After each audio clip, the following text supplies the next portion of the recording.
2, 1. Good afternoon, good evening, and good morning, and welcome to the 8th in a series of AGIF sustainability webinars. Every week we have been delivering and will continue to deliver webinars on turf and club management and pertinent industry-wide topics with industry experts and supply career building information to professionals in Asia. The Asian Golf Industry Federation is a non-for-profit membership federation comprised of suppliers and facilities in the turf and club and sports industry. The federation focuses on building sustainable practices, both in environmental and economic terms throughout the Asia Pacific region. We strongly believe that the key in the development of a sustainable industry is the education and empowerment of the professionals in the industry. We've developed the AGIF certificate in greenskeeping, which is supported by the RNA and 5 AGIF member organizations. The CIG focuses on developing the skill set of greenskeepers and turf professionals throughout Asia. We also focus on club management education in partnership with the Club Management Association of America. We have rolled out education in Asia for the pathway to the certified club manager degree. The CCM is considered the gold standard in club management industry globally, and managers in Asia can now achieve the necessary education here in Asia as a result of this partnership with the CMAA. It is vital to have strong partners in implementing education throughout Asia, and our education is recognized for credits from the PGA of America, the PGA of GB in Ireland, the PGA of Australia, the PGA of Japan, the Club Management Association of America, and the GCSAA. Over the last few months, we've spent a lot of time improving our digital offering and membership benefits. For more information, please log on to www.agif.asia, as well as our LinkedIn and Facebook company pages. Please also sign up for our weekly newsletter to join the 10,000 industry contacts receiving weekly industry updates. We'd like to thank sponsor for today's webinar, the Toro Company, which is a founding member of the AGIF and a strong supporter of industry education. On to some housekeeping issues. Our distinguished panel will be presenting on the topic for roughly 45 minutes. And we'll have 30 minutes after that for a Q&A. The chat buttons are on throughout, so feel free to ask questions, which we then can voice to the panelists during the Q&A session. Today, the topic of the webinar is Sentosa Golf Club's journey to joining the United Nations Sports for Climate Action Initiative, a guide for golf facilities. And we have 3 titans of the international golf industry taking time out of their busy schedules to join us today. I'm sure it will be a great session.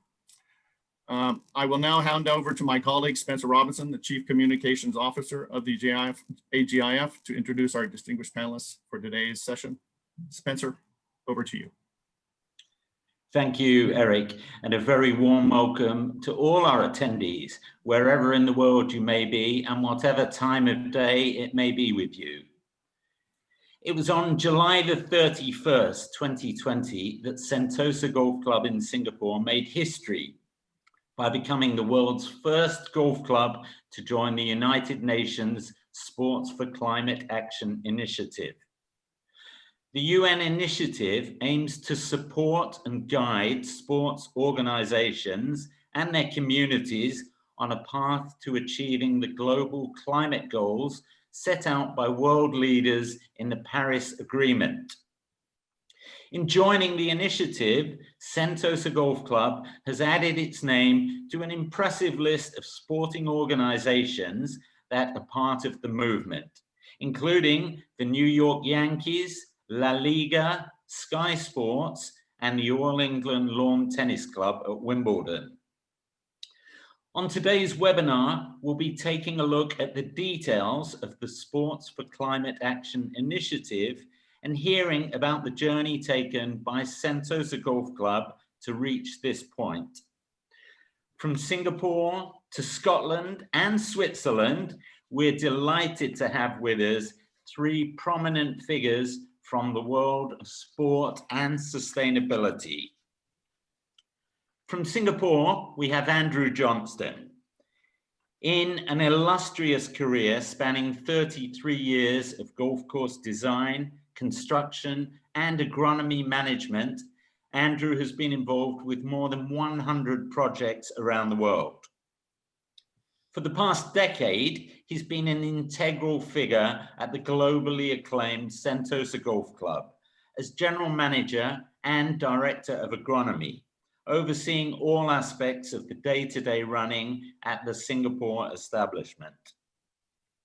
Working hand in hand with the likes of the Asian Tour, the LPGA Tour, the R&A, and Augusta National, Andrew ensures that the club and both of its award-winning courses are presented as an exemplary host venue for some of golf's most recognized events.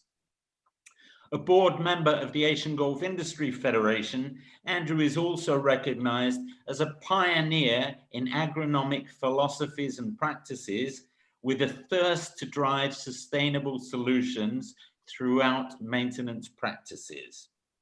We'll hear shortly from Andrew on Sentosa Golf Club's journey to joining the UN Sports for Climate Change initiative. We'll also be hearing a little bit later from Antony Scanlon. This month marks the 10th anniversary of Antony's appointment as Executive Director of the International Golf Federation, the recognized international federation within the Olympic and Paralympic movement. In his role, Antony is responsible for the promotion of golf as an Olympic sport and for the international development of the game. Formerly, he held the position of Head of Olympic Games Coordination, Services and Operation at the International Olympic Committee, where he was responsible for the coordination of all aspects of both the summer and winter Olympic Games. Antony's Olympic experience began way back in Atlanta in 1996, and then on to the Sydney Games, where he held a senior position within the organizing committee for the 2000 Olympiad. Antony is now based by the shores of Lake Geneva in Lausanne, Switzerland, from where he joins us today.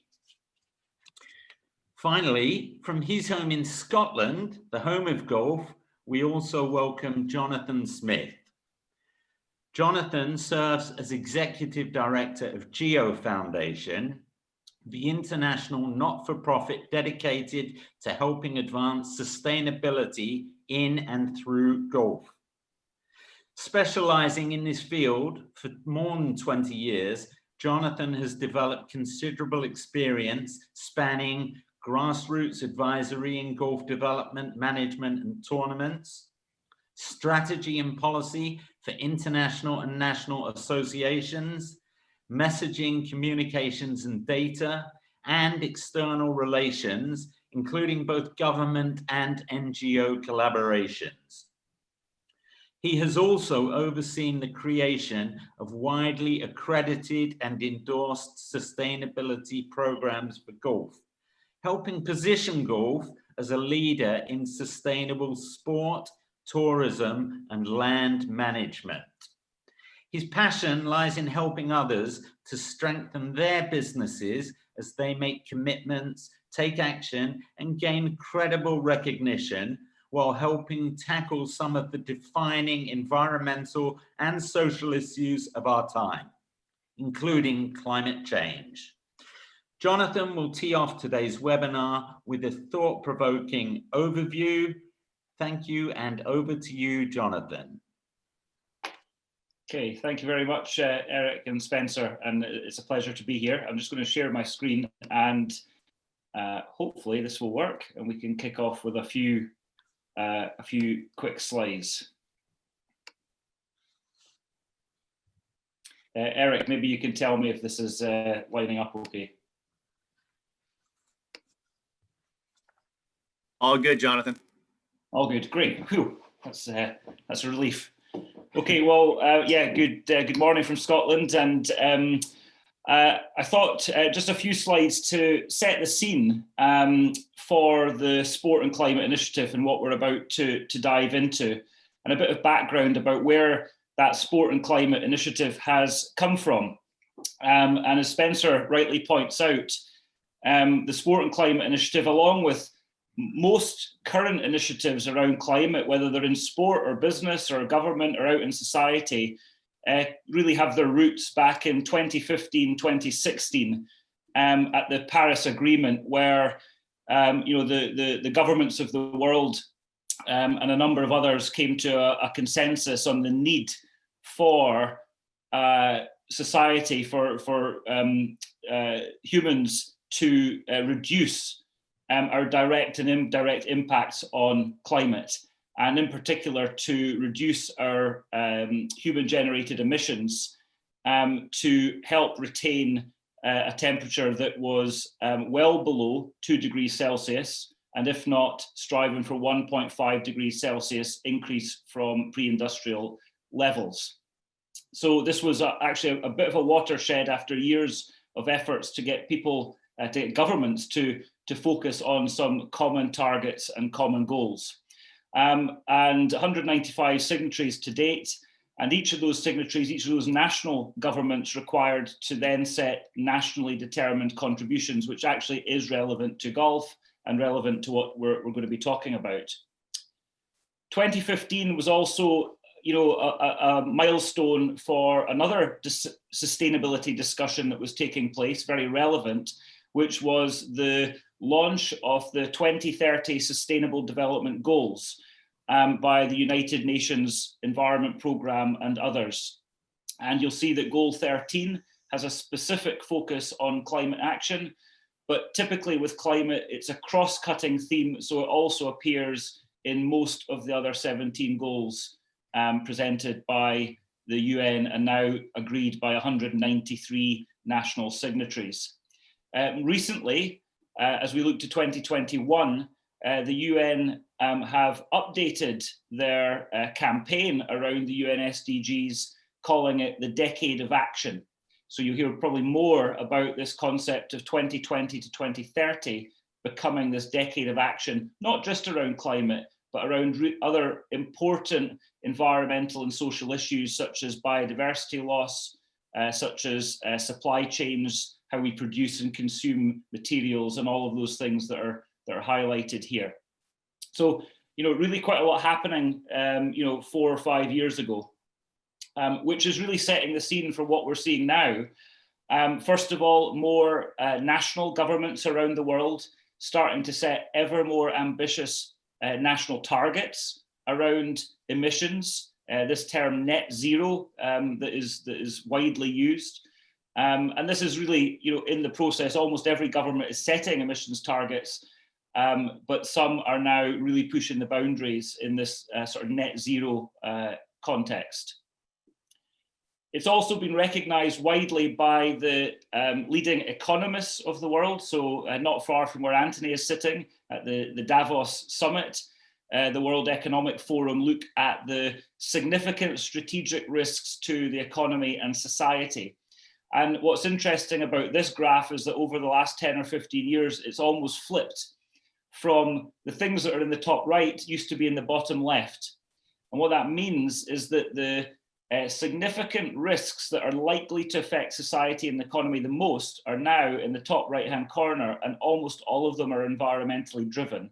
And you can see that climate and extreme weather events being right up there as some of the strategic risks and challenges to the quality of life and the economies that we run and the wealth and that we generate as a society. And what's also interesting in the last few years is just this acceleration of public awareness to climate action. And we like to use the phrase that the public used to hope and then the public expected, and now we're starting to see a bit of a tipping point into the public demanding and consumers demanding climate action and this type of responsibility being built into what we all offer, our products and experiences and lifestyles that we offer. Andy, I picked this up from Singapore, on the right-hand side of this screen. It's a recent survey by the Singapore government into public attitudes towards climate. And all of those figures are pretty high in terms of public support for climate action and low carbon economies and all of those things. So, what you're doing at Sentosa is positioning and delivering in what looks like exactly the right place in terms of the opinion of the Singapore public. Good to know. And then on just how this is sort of the ripple effect of some of this. So we are seeing it in business. I mean, if you Google climate action in businesses, you'll see, logos of all of the world's biggest and most successful businesses, from Ben and Jerry's to Nike to, across all sectors. It is now moving down through what has been the sort of softer approach to ecotourism. So tourism getting, more serious about climate. Just similar to what we're about to talk about in sport, what commitments, what quantification of emissions and what emissions reductions. So what can people in tourism do? And then the focus of today in sport, that sport is a big sector. It's a very high profile and influential sector.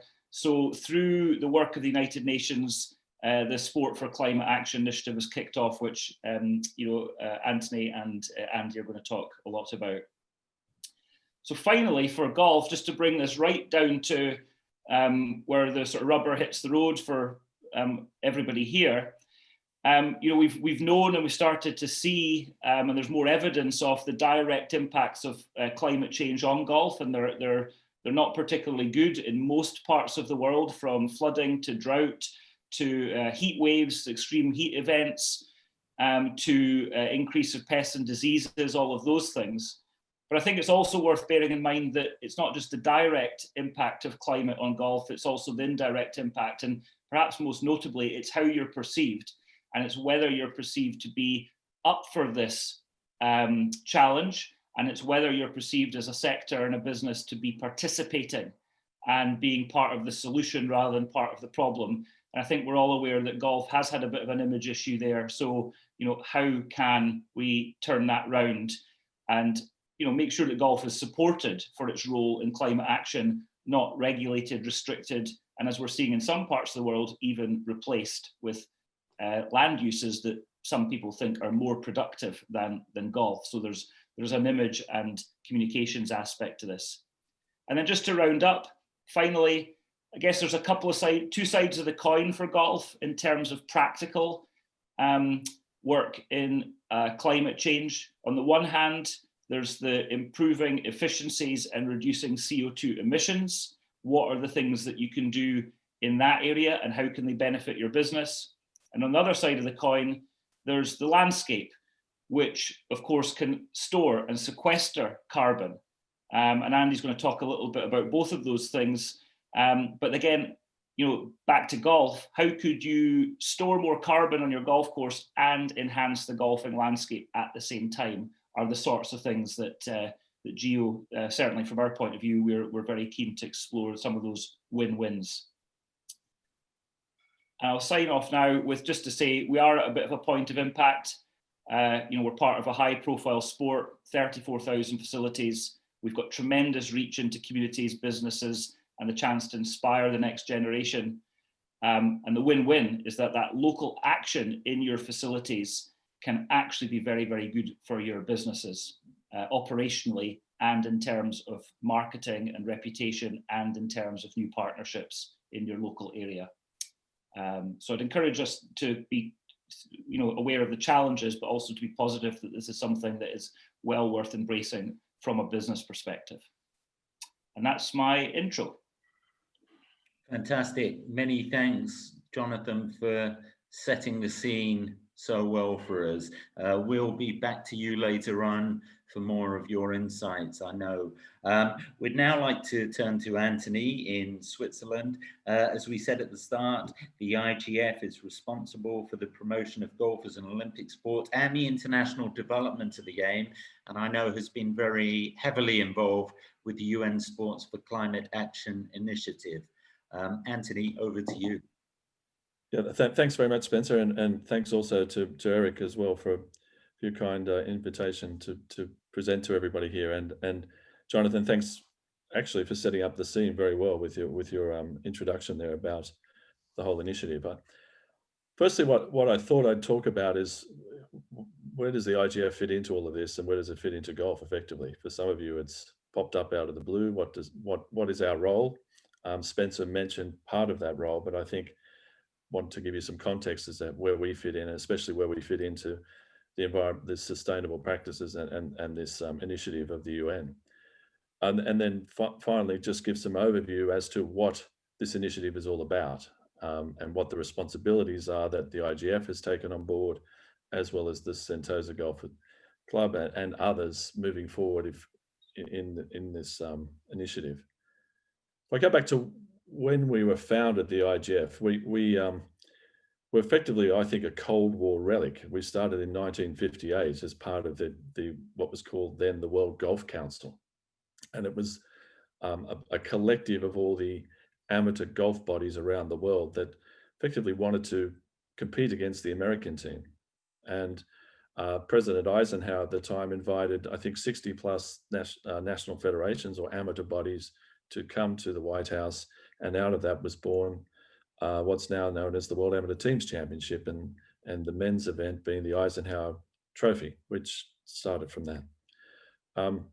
From those humble beginnings, the IGF morphed from the World Golf Council into the International Golf Federation, and in 2003 started its first quest for golf to be part of the Olympic program.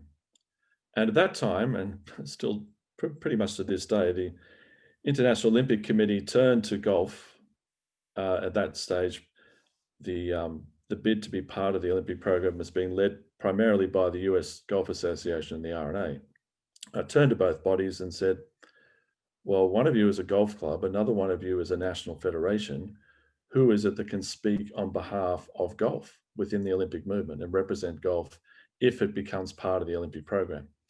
So it was then thought that the body which had the most representations of international national federations was the International Golf Federation, and that would be the body that would represent golf within the Olympic movement and subsequently within the Paralympic movement. So from that, the role of the IGF expanded from effectively a folder in the R&A's and USGA's desk that was dusted off every 2 years to deliver the World Amateur Teams Championship to what we are today. And we've grown from back in 2009, when we had, I think, 110 amateur bodies as our members, to 151 amateur national federations and 22 professional member federations. There's some faces there that are pretty familiar to you. Our board, I describe as the gods of golf. So it's representative there of both the professional membership and also the amateur or national federations, and also reflects, I think, the influences and power, and also the financial capabilities of those that are representative on that. How we're structured is different to most other international federations. We are really reliant upon what I call our delivery partners. We have a small team based here in Switzerland. Our operations and activities, which I'll describe in a moment, are very wide ranging, and the number of projects we're handling are quite considerable. So with a staff of around 4.2, it's impossible for us to deliver upon those projects without our delivery partners, and they being the R&A, the US Golf Association, the PGA Tour, the European Tour, PGA of America, the LPGA, and the Masters Tournament. Now, they have passed on to us some funding in the initial days before we delivered our first Olympic Games in Rio, where we received a contribution from the IRC for that participation. But more importantly, they're providing us resource. So in excess of, I think it's around 73 particular positions or roles are fulfilled by those 7 delivery bodies. And they assist us to deliver upon what are our key activities. And those are to administer, represent, showcase, and show growth within our sport. And how do we do that? Well, in terms of administration, governance integrity is very key for us as a representative within the Olympic movement and representing our sport within those movements. We also safeguarding the integrity of our sport and of our athletes from not only from anti-doping, but also from manipulation of competition. So we're very involved in governance integrity at the higher level and representing golf in those areas. As I said, anti-doping, the anti-doping policy, the IGF liaises with WADA, drafts the anti-doping policy, which is enacted across golf, and most of the professional, all the professional bodies now are implementing the WADA prohibited list. Obviously, we have also supporting that anti-doping policy is a committee which has representatives of our membership, primarily the professional members. We also have an athletes committee, which we have representatives from the professional game, as well as the amateur game, to understand the impact our sport and the rights and the privileges of athletes, not only across golf but also in our in other sports as well. And we're active with the International Olympic Committee and their athletes committee. Other areas, obviously, inclusiveness. Certainly working very hard now with Edgar and other golfing disability bodies to promote and grow that sport, and hopefully one day, with our goal being for 2028 to have participation at the LA Paralympic Games. Also have a medical commission, a communications commission. Obviously comms is to promote not only our activities, but also the activities of all our members and what we're doing within the Olympic movement and across all the other bodies that we are represented at. And obviously another key thing is sustainability. And this is one of the reasons why we've taken an active role within this this initiative. We also, as I said, represent, and you can see there's a number of bodies where the IGF is representing golf. Obviously in the Olympic movement, a number of bodies there being organisers of particular events, multi-sport events, also the Paralympic movement. Within the United Nations, other government bodies and other non-government bodies. So, and hence again why we're with the UN.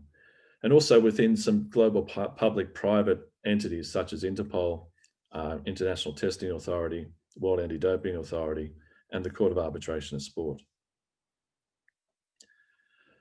Overall, we also showcase our sport through a number of events. So the 3 Olympic Games we have moving forward now through to 2028, having delivered Rio. We also have a Youth Olympic Games, having delivered 2 already up until this point of time. We'll have one in 2016 in Dakar. We have 4 World Amateur Teams Championships, with our next one in France. And then we'll have we're also involved in the organisation of 10 multi-sport events, World University Championships, Asian Games, Pan American Games, etc. So there's a number of events that we are providing the rules, the qualifications, and with our membership, the resources to deliver those events. And finally, with growth, we want more fans, more athletes, more accessibility to our sport to be more diverse, more facilities and more resources, and all these activities we're doing, coordinating with our membership, are hopefully working towards growth and coordinating that. Obviously in coordination, especially with the RNA and the USGA in their regions. So now we talk about the UN Sports for Climate Action Initiative. So why are we involved? Why is sport involved? Well, obviously, we're a huge sector within the community, and the UN sees sport and through its connection closely with the International Olympic Committee as an avenue to be a leader in climate change and climate action. The IGF is involved because of our relationship with the IOC. In our short time now being on the Olympic program, we've grown. Actually, we have a very prominent role within the Olympic movement. We have a leadership role in golf, mainly because of our size, our reach, but also the relationships we've built with the IOC. So the IOC was very, very proactive coming to golf and a number of other federations to be part of this climate action initiative and to join early on. So the IGF, which wasn't mentioned earlier, is a member of this, and we're the first in golf to do that, and one of the first of the sports. The initiatives also support our policy, and it's one of our initiatives is climate action. It can't be everything, and I think Jonathan and Andy will point to that. It's just one of a number of initiatives that we need to do responsibly as a federation in our actions. And there's a number of other things we need to be doing based upon the United Nations Sustainable Development Goals. The other reason why we're there is, frankly, to make sure within this non-governmental environment that someone's looking at the best interests of golf and also in sport to. I've been around this world a little bit. I think Spencer mentioned I'm feeling very old after that introduction, actually. But one thing that happens with these bodies, you get very enthusiastic, well-minded people wanting to deliver things that actually the members can't deliver or aren't in a position to deliver within the time frame. And so we've taken positions within a number or two of the working groups that come out of this to ensure we keep everything real, I think, as Eric described it yesterday when we were talking about this. That's the other reason that we're involved. We don't make any commitments on behalf of golf. If we make any commitments, it's on behalf of the IGF. However, during these working groups, we're very mindful of any of the initiatives and ideas that are coming out of and the measures that are being used to prove our commitment to this initiative. So what is the initiative? Well, it's got two overarching goals. First one, as Jonathan mentioned, is the Paris Agreement and holding members of this initiative true to actions to reduce carbon emissions and the impact on the environment. The second thing is for us to be a unifying tool, to use this as a tool to unify sport, and the members of the initiative are very wide-ranging across all the sports, be they national federations, and to that end, the US Golf Association is also a member. Clubs, which is great with the membership of Sentosa. So golf really is represented so far at the three sectors, if you like.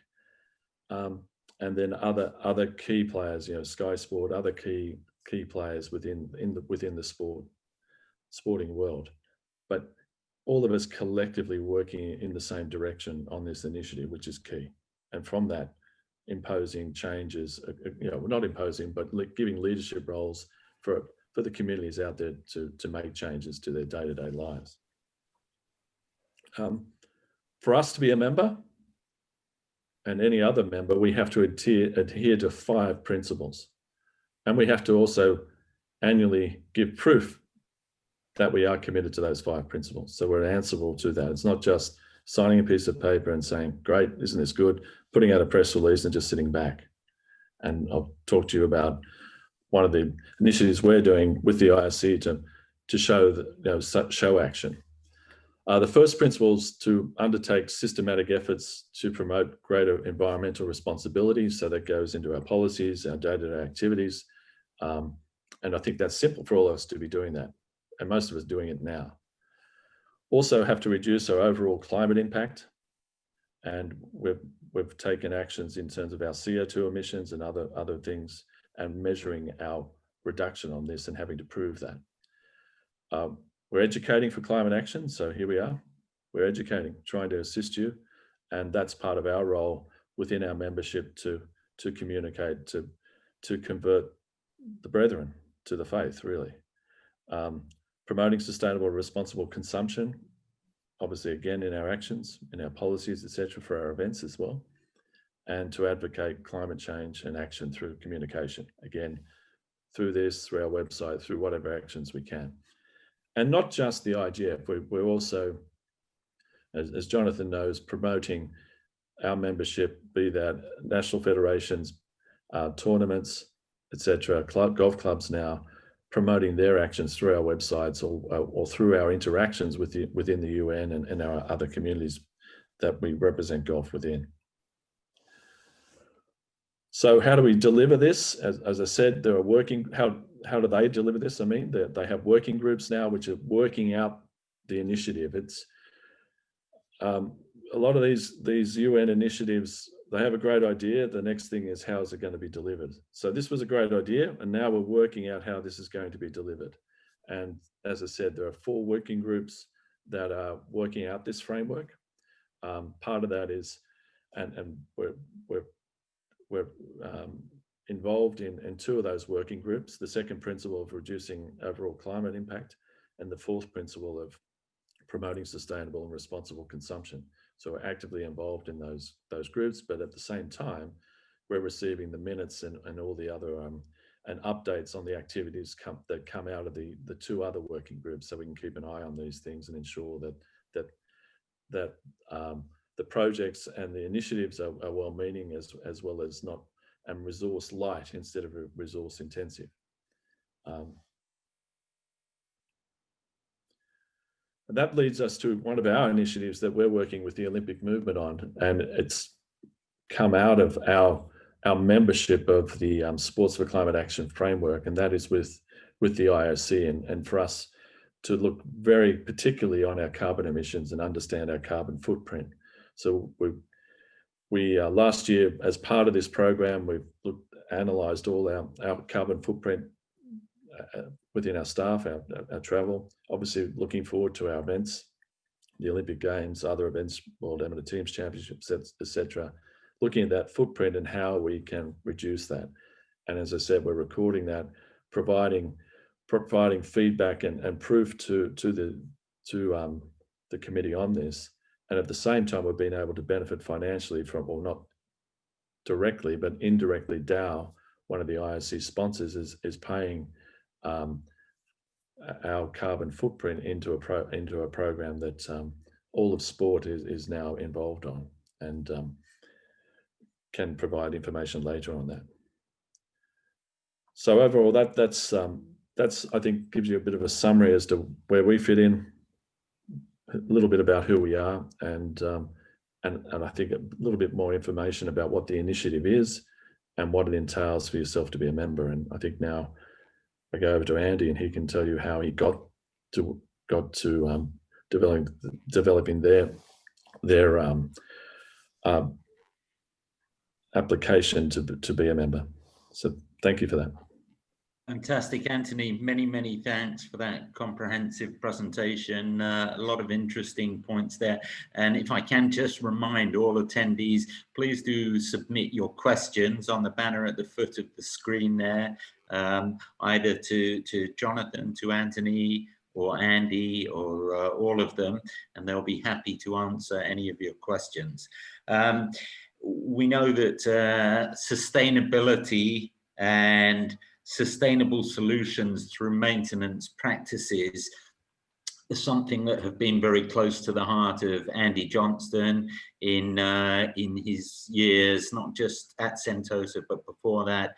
And I think it's acknowledged that Sentosa has been a global leader and very much at the forefront of sustainable practices for the last few years. So Andy, congratulations on all that's been done at Sentosa, and I know people are waiting to hear from you as to how you managed to achieve this and what your plans are going forward. Spencer, thank you. And I have a quick little video here that I'm going to show, and maybe more of a grassroots kind of a presentation and discussion. I mean, so many people have seen my slides, and I know that some of them may feel a little bit repetitive to those that have seen them. So I thought I'd take this a slightly different and just start with a little bit of a trailer video that we're releasing basically today, that leads into a documentary that you'll be able to find on our social media channels tomorrow, that speaks to the journey, the sustainability journey that we have that we've taken on, and we'll talk about the UN climate change agreement and the journey there here in a second. So I'll play this now real quick.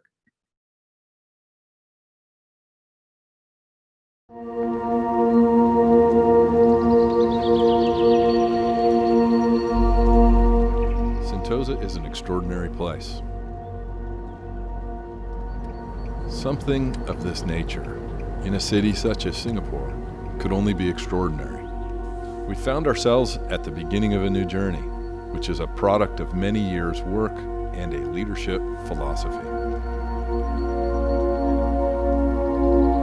Everybody, selamat pagi! Our work on sustainability has reached a new level of significance within our business and, quite frankly, across the Sentosa Group and the world. I don't think we'll ever lose that deep-rooted passion for excellence, that desire to be the best, to further our reputation amongst the world's best courses.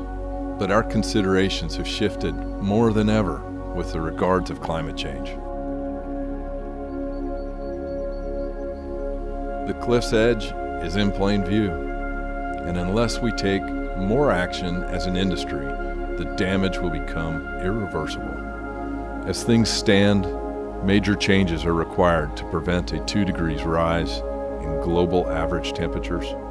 Without drastic measures, the world will change forever. The data isn't new.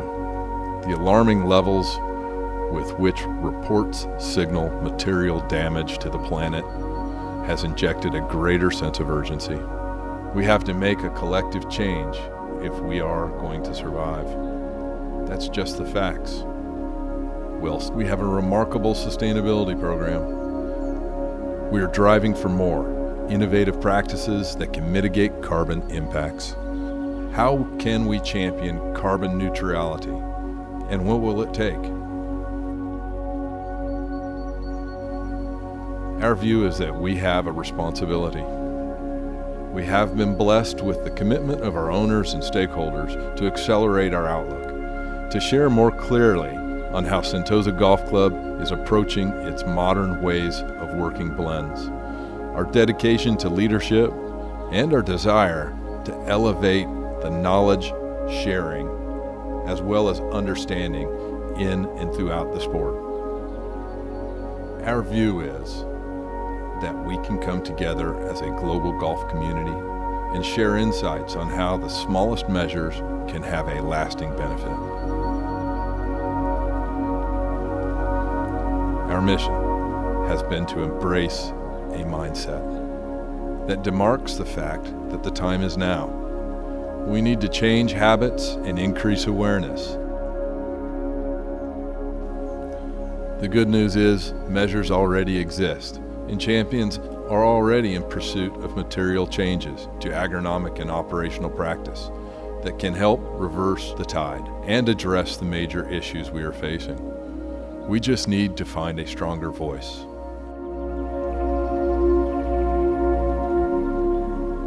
Game on signifies our strategy. Why? Because it isn't game over.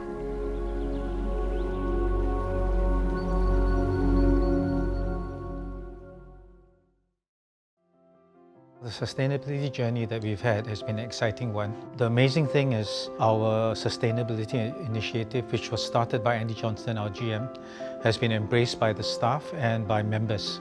I couldn't be more proud of the way that things have happened since we've started this journey. We've done things in a systematic and positive way. We've done small things in F&B, we've done things in golfing operations, and we've done things in maintenance of the golf club. So different aspects of the club's operations have been involved in the sustainability journey. Sustainability is one of our major thrusts for the island, and everyone that works here, including our partners, are aligned towards trying to make this place into a showcase of what sustainability can do. And as a result of which, the staff as well as visitors are encouraged to look at our best practices and look at how we can positively contribute to this.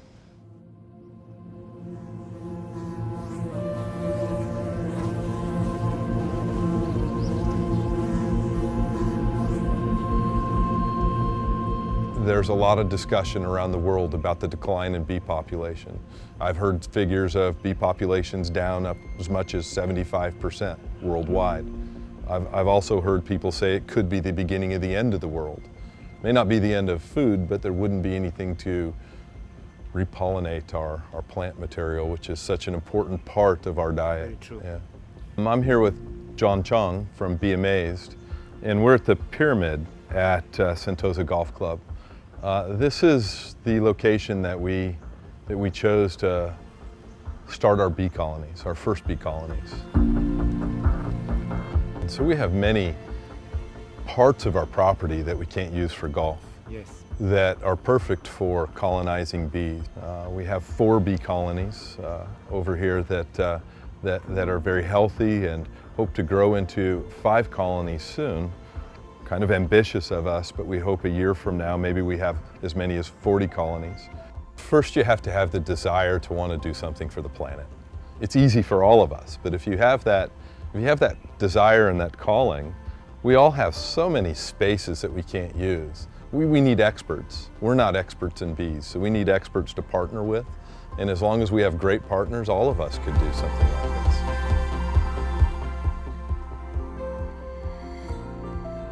Sentosa's always been a leader in environmental initiatives.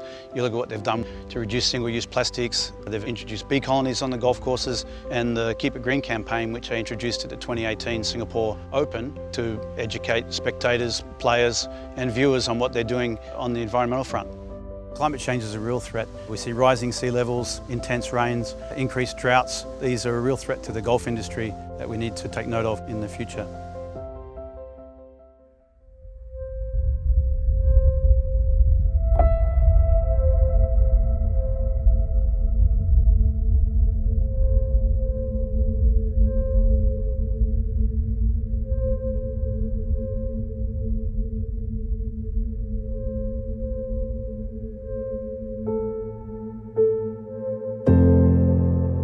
We're here on the Tanjong course of our 2 golf courses here at Sentosa, and this is one of our reservoirs.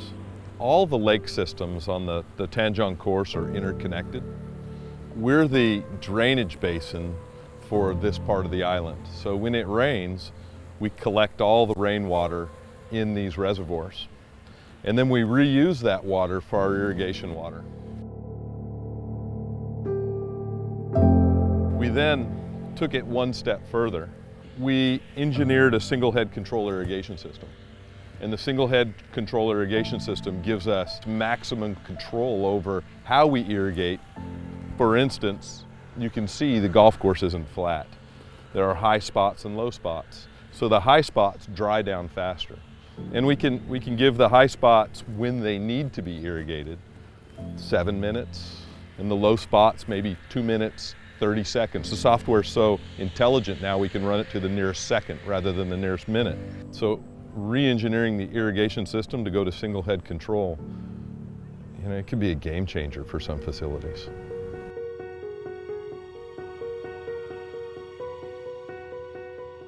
With all that's happening with climate change and its impact on rising sea levels, and we are in an island, I think it is important for us to showcase to not only to Singaporeans but to the rest of the world that we can make a difference, and that by generally doing things in an environmentally friendly way, we can make an impact in our small way to the environment. I think there's no doubt that the good work and all the things that the club has completed has placed SGC at the world stage. They signed the UN Sport for Climate Action initiative, and being the first club to do so in the world, I think that will further raise the awareness of Singapore's commitment as well as Sentosa's commitment to the sustainability agenda. And I think the Game On initiative is a great one, right? Because it offers people, and operators around the world some inspiration and also an opportunity to adopt some of the core principles in how the agronomic as well as operational model that they can use. And what it means is if they do so, perhaps we can offer better facilities on the ground and also improve the game of sports worldwide. Game On finds its origins in SGC's pioneering approach to environmental best practice. It is also a product of Singapore's positive mindset towards addressing climate change. As the world continues its seemingly inexorable march towards irreversible climate change, golf has yet to find a method through which it can galvanize its 61 million players worldwide. We believe that unifying golf's stakeholders under a single mindset to formalize a compelling response from the sport regarding climate change is the route to making positive and lasting impact. Drawing on the leadership and a progressive work of our partners, the RNA and GEO Foundation, there is an opportunity to embed change for good. It has shaped our construction work over the past 10 months on the Sarapong. We have looked closely at the historic operational intel and what the golf course is telling us. This has allowed us to create a modern framework that prioritizes critical construction methodology that will give us the golf course at the optimal chance to flourish. The construction of our soil profile, how undulations support the movement of water, creating strong airflow corridors, all combine to make a difference and give us the cutting edge. We want to help champion how clubs can adopt and adapt new and better practices, as well as leading our support through education and showcasing our experiences of innovation and operations. This is the race to zero carbon emissions. The objective has to be bold if we are to impart change, which requires us to tackle the grave issues presented by climate change in golf, bringing to life a narrative that presents a positive and productive way forward. We want to spark a more socially conscious consumer and environmentally cognizant industry to inspire the change required to make long-lasting impacts.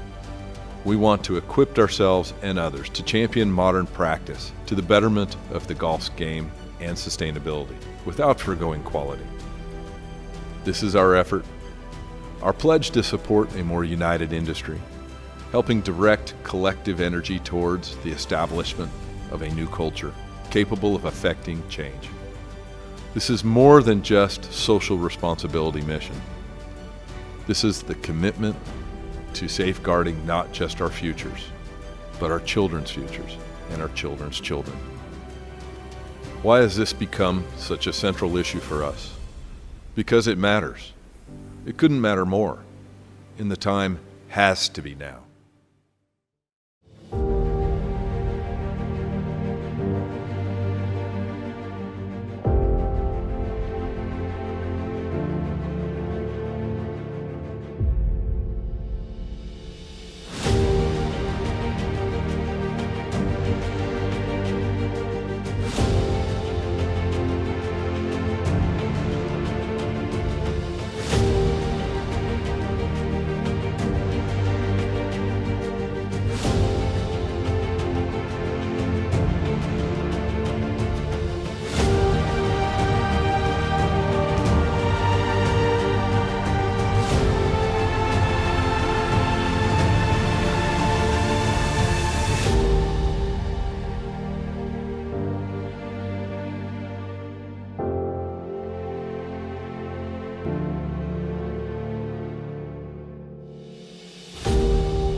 First, I'd like to just thank Toro for sponsoring the event, for being that big umbrella that's helped us get to these kinds of sessions and provide these opportunities for us to get together and have these kinds of discussions.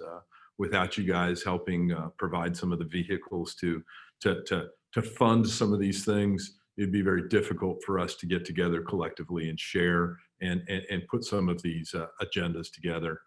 Spencer, Eric, you guys, Eric, Spencer, you both make me sound much better than I am, and I don't know how you did that, so thank you very much. I'd like to take you around with me all over the world to do that, if that's possible. But Jonathan, you did a great job setting up some of the early thoughts of the discussion, and Antony, that was just brilliant. I'm humbled to be on the same channel with you when you look at what the IGF really does, and it is what this isn't meant to be the wrong way, but it is kind of the big brothers that are out there between USGA and RNA and the IGF. It's the one that doesn't get enough attention. It's the one that really kind of is driving through these unknown barriers on all of our behalf and should get a lot more attention. And I have to say, our following in your footsteps, as I know you are one of the first ones in the climate change, the UN climate change for sports agreement, is humbling to be kind of behind you guys, and to be one of the first clubs to do that isn't for us about the attention of being one of the first clubs. What we want to try and do is help set the framework to get others to recognize that we all need to do this, that we all need to set up our own kind of platforms and do everything we can, because the clock is ticking. It really is. And it's no longer just a hypothetical thing. The data that science is producing is showing us that if we all don't start making a difference, if we all don't start changing the way we do things, even in the littlest of things, we're not going to get there. When you look at carbon in the atmosphere, and it's one of the leading issues. Carbon in the atmosphere was stable for 10,000 years, and it stayed around 250 parts per million in the atmosphere. And since the Industrial Revolution, it has exploded, and it is running up fast. And it depends on whose measuring stick you look at when you look at the carbon in the atmosphere, but you'll find it anywhere from the high 400s to, the middle 500s. And so when you look at 500 parts per million carbon in the atmosphere, and you think about that, science is telling us that this is the driving factor that's melting the ice caps. It's the driving factor that's causing droughts. It's the driving factor that's changing the way the climate is working. And Johannesburg could be the first big city in the world to run out of water. You look at the fires that are burning out of control on the west coast of America, through Australia last year. And these aren't just phenomenons that have all of a sudden started to happen. These are directly related back to the carbon. And science is telling us that in the next 10 years could get past 700. If it gets past 700, they're also telling us that it could be the point of no return. It could be too late. It could be impossible to bring it backwards. So not to sound like doom and gloom and scare the whole world, but the UN climate change and their initiatives and race to zero, as Antony has well said, some of these may be really hard to achieve. But I think we all have to start doing our part to find ways to do little things every year that we can to make a difference. And when I say that, going into our journey has been over the past decade. We just didn't pick up our master plan last week or last year and say, wow, we're going to start working towards these things. That journey really started about 10 years ago. And we didn't even know where we were going with it, to be honest with you. We just started doing things that were responsibly correct, and we knew they were correct. And some of them were expensive, but they made a difference. And so when you say that, as I talk about water and water consumption, so one of the biggest factors in golf, period, and one of the things that golf gets the worst probably name for is its water consumption abilities. And so what did we do? Well, we looked really hard at our irrigation systems, and we over-engineered them so that we went into single head control. And single head control, it's expensive. It is. I'm not going to lie to you. Because single head control means you have to double the amount of pedestals you have, because you need more stations. It means you have to run a wire to every head if you're going to run a wired solenoid. But what does single head control do? Single head control allows us to run every head individually rather than in pairs. So when we need to water, and I truly believe that golf course superintendents worldwide overwater. 95% of us overwater. There's times we're running water, we don't need to run water. And what we really need to do is drive down individual programming that changes on a day-to-day basis, because the high spots dry down fast. They always do on every golf course. And everybody knows every golf course is not flat like a parking lot. It has a lot of contouring and undulations. And so in the single head control, those high spots, we can run them for maybe 7 minutes when we got to run the water. And then the low spots, which typically stay wetter, which are usually down the center of most people's fairways due to the design characteristics of it, they don't need to run for 7 minutes. They might only need to run for 1.5 minutes. And so you think about that. We just had a tailored system that went down a complete golf hole that allowed us to change the timing of every individual sprinkler head. That saved us 40% of our water resources in 1 year, 40%. So think about some facilities around the world. Okay, we're sitting in the tropics, and so we do get an abundance of water by Mother Nature. We collect that water in our reservoirs. We reuse that water. We have no way of replacing that water. We only use the water that we collect. But when you're running that system 40% less, that's also energy running those big pumps. That is all working back towards that main goal of trying to get to be carbon neutral. And so that's just one of many things we did over our journey. But the second thing that I think I'd like to point to before I really start talking about the experience of going through the initiative with the UN agreement is our use of biochar. And so many of you who know the term biochar or have not heard of the term biochar, this is a game changer. And it is, again, also one of these topics that needs to go more widespread in our industry. So there are a couple companies in the U.S. And I'm not running a commercial for either one of them, but I'm going to name the two products because it is important that if you have an interest in this, you look at them and you try them. One is called Miramichi. The other is called AMP Agronomy. And they both have different forms of biochar in their product, but give you an idea of what biochar does. We started using it in our fertility programs. And so as we were applying it, it didn't make a difference overnight. It's something that builds up over time. And so the biochar is really an architecture for the soils. What it does is allows your soils to start utilizing everything that's in them. And what that did was that created a healthier plant. So over time, we were able to start reducing how much NPK we put on our greens. And why did we have to reduce it? Because the plant was growing so fast from putting the biochar down, our green speed started slowing up. Everything, just the clip that came off of them every day was too much. And so where we were already, in my opinion, minimalistic on how much product we put on the greens, now today, we're only putting a quarter of what we used to put on that green. And even better yet, where we had an enormous amount of problem with nematodes, as a lot of people do in warm season climates, even in other spaces around the world where we had enormous problem with nematodes. And once a week, every Monday, we did something for nematodes. It wasn't always Nemacure. You know, Nemacure was staged out and only pulled off the shelf when it had to be put out, but we were using it.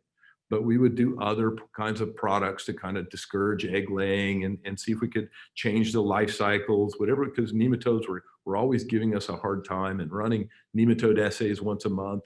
And when we would pull those nematode assays in, and whenever there were root knot nematodes in that plant that went above 500 colonies, we would start seeing desiccation in the plant. You'd start seeing algae develop because the spaces would start to thin out. You'd see turfgrass diseases take over, where a lot of guys would get it wrong and just start putting fungicides out because they saw disease setting in, but they were only treating the symptoms, not solving the problem.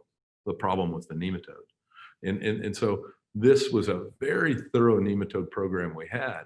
And when we started using the biochar, to just put this into a simple story, our last nematode assay that we ran, our nematode colonies, which will just blow your mind, was near 4,000. It was 3,900 and change. And the lab in Ireland called us up and said, "Oh my gosh, is there anything alive?" And I said, "Not only is it alive, it's never been so healthy."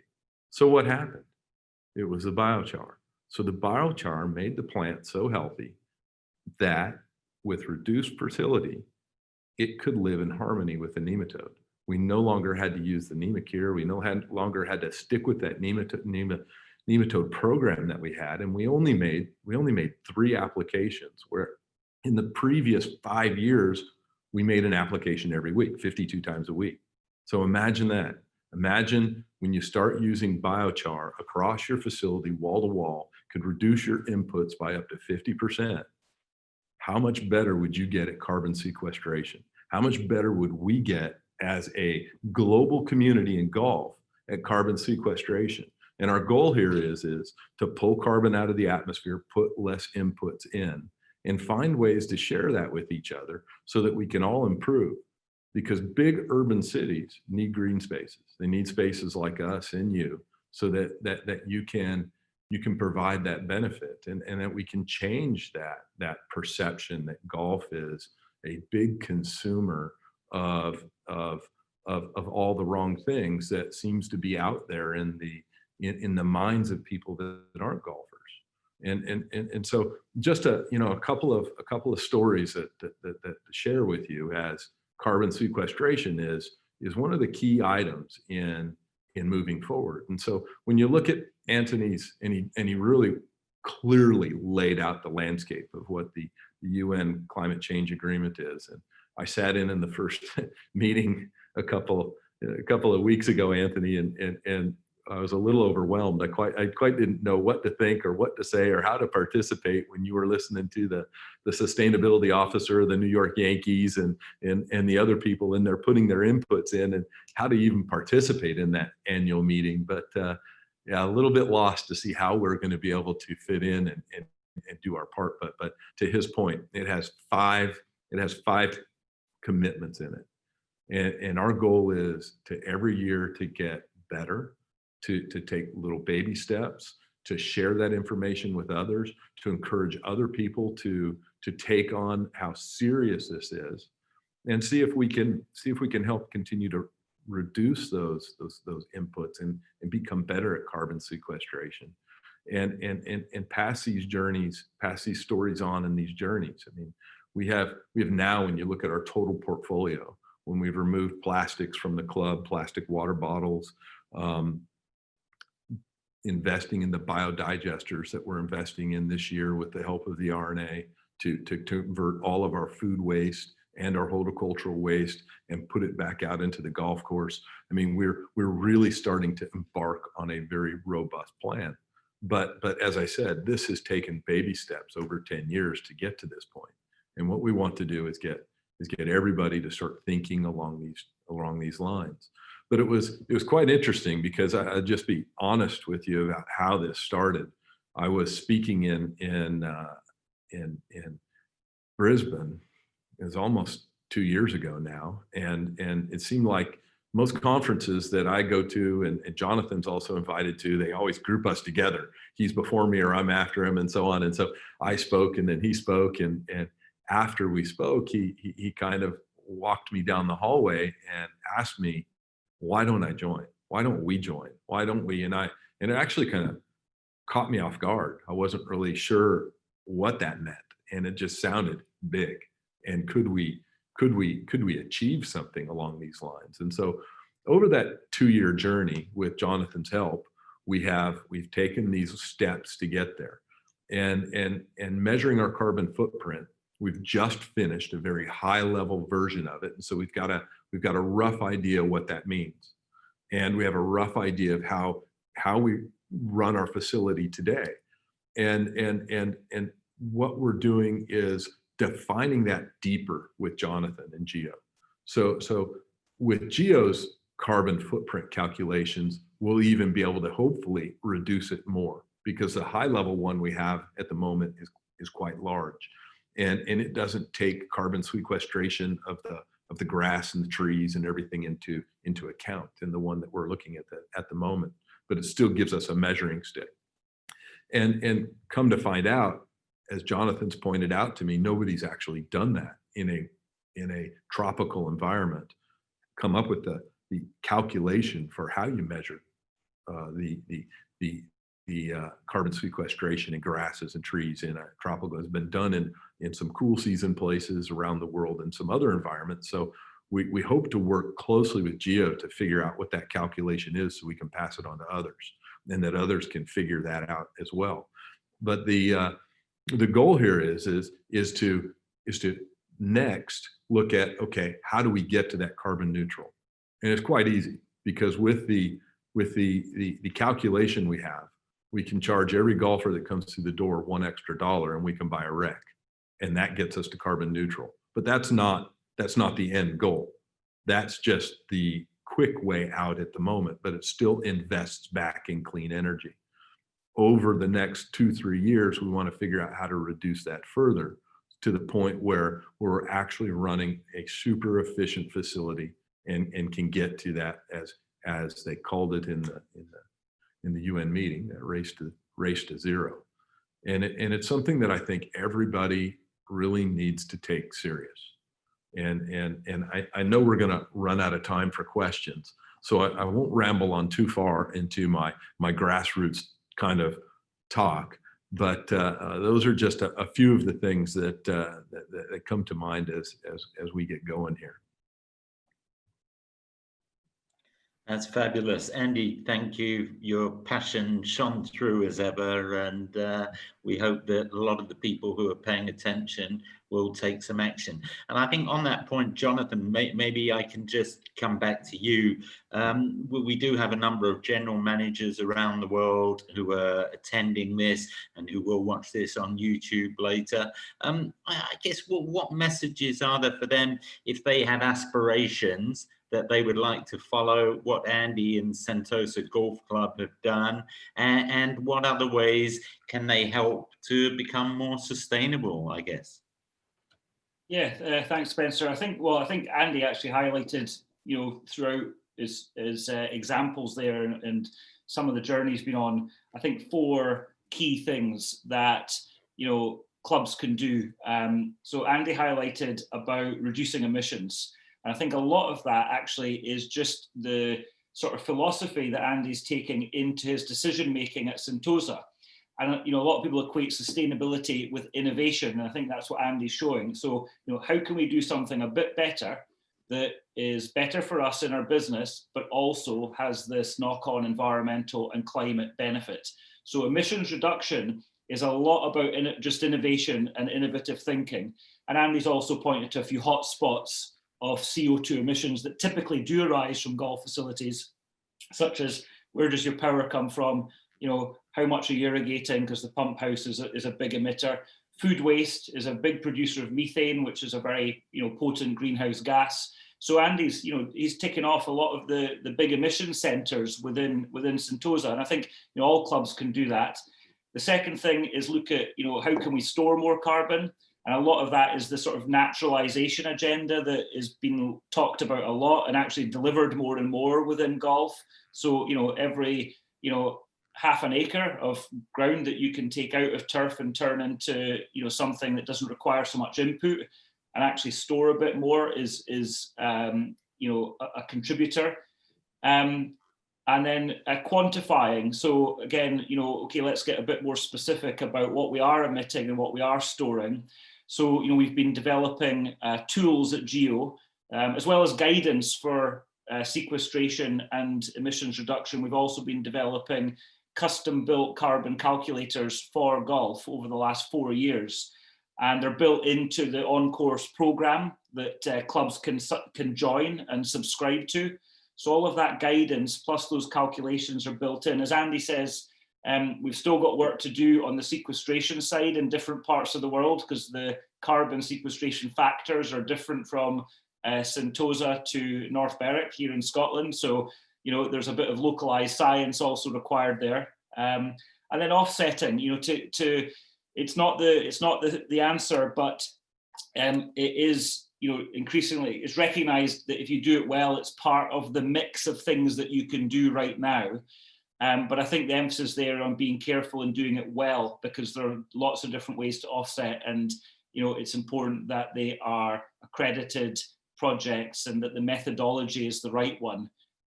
Otherwise, you can be thinking that you're offsetting, but not actually getting the climate impact through those offsets that you could be getting. So I think Andy's touched on the 4 things that we would recommend. And I think maybe the only thing I'd add at the minute is that there are programs in golf to help. So that on-course program is an online software-based tool. It's full of guidelines to cover a lot of the things that we talked about. And it's also got a data center. And that data center enables GEO to calculate those carbon emissions and sequestration figures for a golf club. And then the label that maybe people will know about, the GEO certified label, we're actually just in the process of, we did a sort of like climate check on the label. So, you know, how much does the GEO certified label actually connect with climate action? So we went back through all of the standards and criteria, you know, and the certification process. And, you know, not surprisingly, climate is threaded through that label. So you'll see climate coming through more strongly around the GEO certified brand than it has in the past, as a result of recent work that we've been doing. So that eco label for sustainable golf embodies climate alongside resource efficiency, nature conservation, and you know, being a good neighbour and community support. So those social environmental issues, in fact, those SDGs, those sustainable development goals that we highlighted earlier, when we've done our mapping exercise about, you know, the programs that GEO provides, not only is climate in there, but we can map the GEO certified label to around about 8 priority sustainable development goals out of that list of 17. Those are the ones that golf, you know, hits really, really directly and head on. I mean, golf actually affects most of the SDGs, you know, and can move those SDGs forward. But there's about 8 that golf really, really pins down: life on land, climate action, sustainable cities. You know, those SDGs golf really, really fits in well with. So again, we've mapped that golf industry eco label to golf clubs being able to talk about the sustainable development goals that they're also delivering on. You know, and that when we're seeing golf clubs do what Andy does and then go out into the local communities and talk about it, they are changing opinion. They are turning heads. They are attracting new partnerships. They are getting positive publicity that's worth a lot of dollars, a lot of value, as well as operationally starting to become more sustainable, staff more engaged, practices a little bit tighter and a bit better, waste just sort of like, you know, wrung out of the system a little bit more. So there's just a lot to gain from taking that sustainability lens and applying it practically. And I think you, Andy, said something about setting up your own platforms in your own clubs. I mean, that's what the On-Course program is really about. It's to help golf clubs do that a bit more quickly and maybe a little bit better than they otherwise would if they were just trying to find their own way through this, down this journey.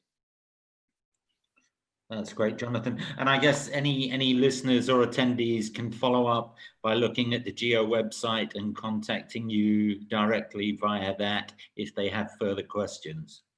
Absolutely, sustainable.golf or @sustainablegolf on our social media.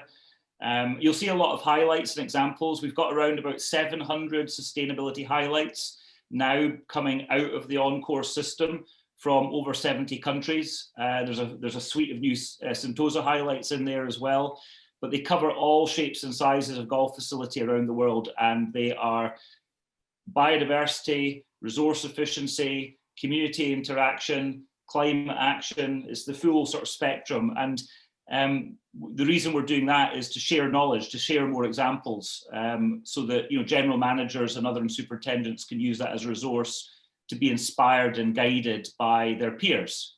And, you know, again, we're delighted that that Andy is part of that sustainable golf community and helping drive that. And also, you know, it's worth just to Antony's part, you know, with the IGF, you know, we have had some strategic partners help with developing these industry programs over the years, including bodies like the RNA and Toro, but also the IGF, you know, carried this forward into the IOC, some of this golf industry work, and into Rio.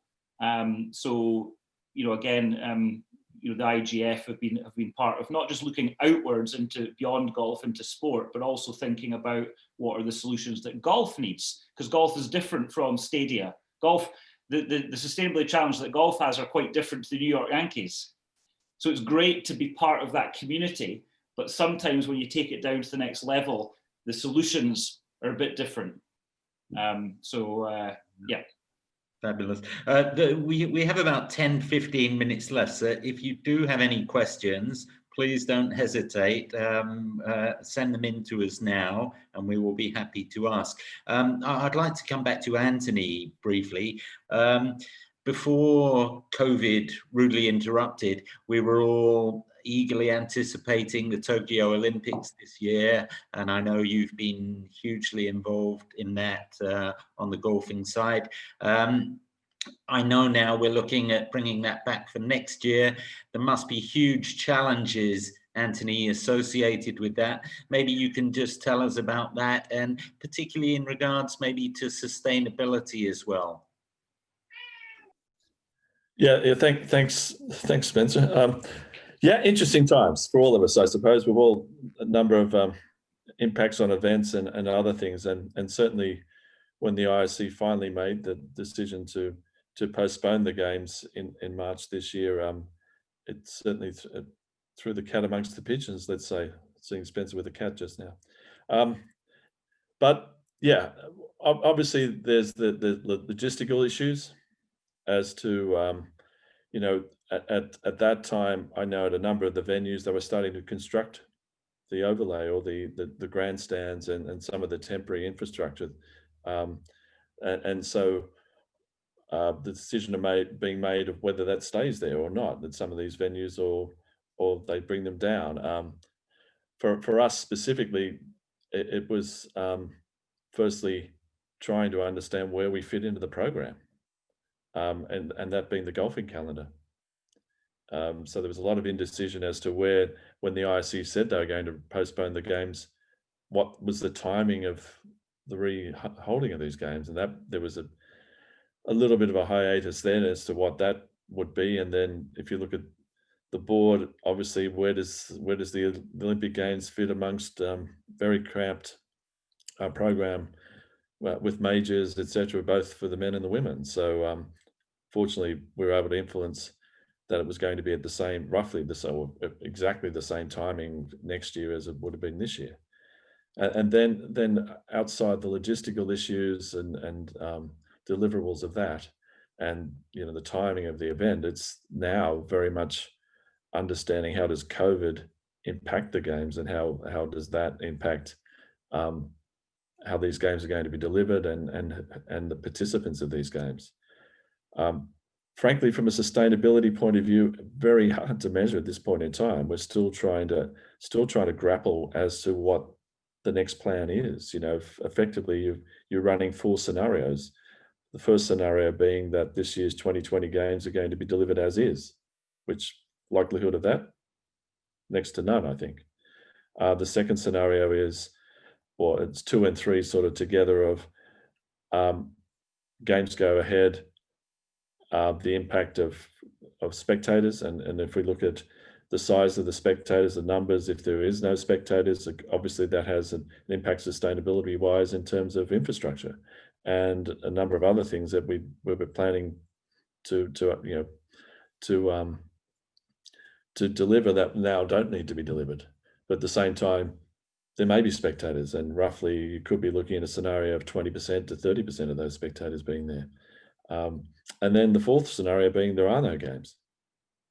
And what's the timing of when that decision could be made? We saw this year it was certainly athlete power that in the end, and reality in the end, that forced the IOC to make that change. They were very much determined in delivering these games in this year. And in fairness to them, not knowing the impact of this virus. And similarly, we know some things about this virus, but still we're all now in Europe about to go through another lockdown to some extent. So what's that say? Numerous balls in the air, numerous contingency plans upon contingency plans upon contingency plans upon contingency plans. And frankly, no different to Rio.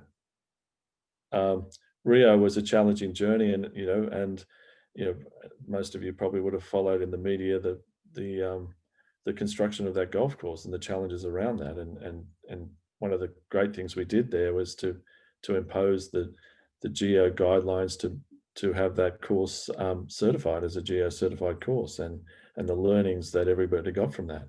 And it changed the hard-nosed views of some pretty old US agronomists that actually there's a lot of benefit from the involvement of GEO and their advice and practices. And you know, at the moment, that's the only venue in Rio that's actually operating as our golf course, which is, who would have thought that? A long answer to a very complex question. Doesn't keep me up at night, but it keeps me actually sleeping less. How's that? That's great. I think all of us involved in the golf industry understand how critical it is for golf to be within the Olympic game movement if it is going to continue growing. And I guess, I mean, we all wish you and the IGF every success that the games can go ahead and we have a successful golfing event. I do have a couple of questions that have come in here. One from Steve Isaac at the RNA. Andy, those on the ground, supers and their staff and general managers in the clubhouse are increasingly getting behind sustainability, but how did you get the Sentosa board and its members to buy into this initiative? Thank you, Steve. And Andy, over to you. Yeah, that's a great question. And actually, I had made a little note here about talking about culture, and it was going to come back to me when, if that opportunity came up. Because to Steve's point in Steve's question, and some of the things that Jonathan alluded to just a little while ago, developing the culture amongst our colleagues was one of the first things we invested in, was educating them on the issues of the world, educating them on why is carbon bad? What is carbon? How do you get rid of carbon? What are the things that we can do that can make a difference? Why should we have an energy plan that says when we leave the room, we turn off the light, we turn off the air conditioner, you turn off your monitor if you're not sitting in front of it? Why should we have that energy plan? What does that do for us? And what does that mean to the world? And it actually drills down to some really simple, tiny little things. Would you do that in your own house? No. When you leave your own house, you turn everything off and then you go out. Nobody leaves all those things running. And so when we started that program, oh gosh, it really goes back to about 8 years ago. And we started kind of acting like we were all family, not colleagues, and acting like this was our household, not our place of work.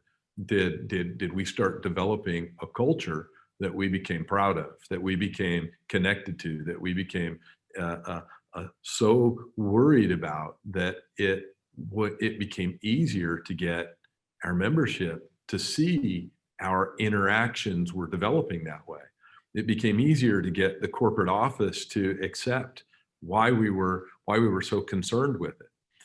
And so those were the little wins that I guess I could say we developed early on, was investing in ourselves and culture. And the more we kept investing in culture, the more we kept making positive progress. And when we decided that we were going to remove all plastic water bottles, no longer would we sell them, no longer would they be available at the club. There was a few weeks there where I thought they were going to run me out of town, because it wasn't it wasn't exactly as smooth as you would think. But when you look back on it today, we're 2 years down the road, and we can quantify it. It's 300,000 water bottles that we have thrown away, that we haven't been part of contributing to the problem. 300,000. That's just ginormous when you look back on it.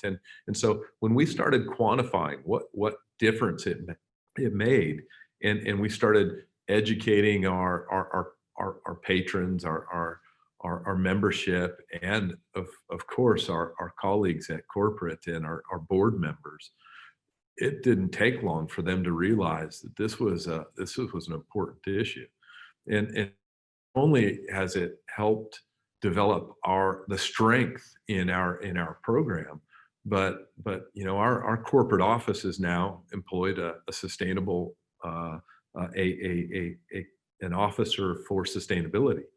And his goal is to get the entire island to start working towards some of these things of Sentosa, not just looking at the benefits of what Sentosa Golf Club has done.